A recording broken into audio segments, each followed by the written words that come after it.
Rajini and Shankar இணைய போற திரைப்படத்துல வில்லன் கதாபாத்திரத்துல நடிக்கிறதுக்காக ஒரு முன்னணி நடிகரை அணுக போறதாக முன்னாடி தகவல்கள் வெளியாச்சு.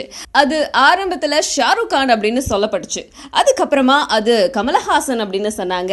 அதுக்கப்புறம் ஆமிர் கான், கடைசியா விக்ரம் வரைக்கும் வந்துச்சு. பட் இப்போ அதுல கூடுதலா ஒரு ஸ்டார் இணைஞ்சிருக்காரு. இவரு சாதா ஸ்டார் இல்ல, சர்வதேச ஸ்டார். அவர் தான் ஐ திரைப்படத்தோட பாடல் வெளியீட்டு விழாவில் கலந்துகிட்ட ஆர்னால்ட் ஹாலிவுட்ல பெரிய நடிகர், அது எல்லாருக்குமே தெரியும். ஆனாலும் இந்தியாவில் குறிப்பா தமிழ் மக்கள் கிட்ட அவருக்கு எந்த அளவுக்கு செல்வாக்கு இருக்கு, எவ்வளவு ரசிகர்கள் இருக்காங்க அப்படிங்கறத ஆர்னால்ட் அப்ப பார்த்தாரு. அதே மாதிரி ஸ்டேஜ்லயே ஷங்கர் கிட்ட தனக்கு ஒரு வாய்ப்பு தரபடி கேட்டிருக்காரு தமிழ் படங்கள்ல.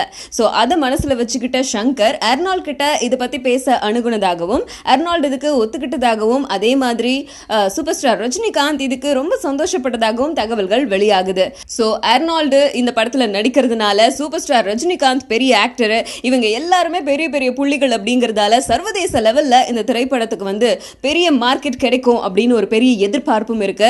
இது எல்லாமே டோட்டலா கன்ஃபார்ம் ஆனதுக்கு அப்புறம் தான் நம்மளால உறுதியா சொல்ல முடியும். ஸோ அது வரைக்கும் வெயிட் பண்ணலாம். பட் நடிகர்களுக்கு ஒன்று மட்டும் சொல்கிறேன், மேலே பார்த்து துப்பாதீங்க. ஏன்னா மறுபடியும் அது நம்ம மூஞ்சில தான் விழும்.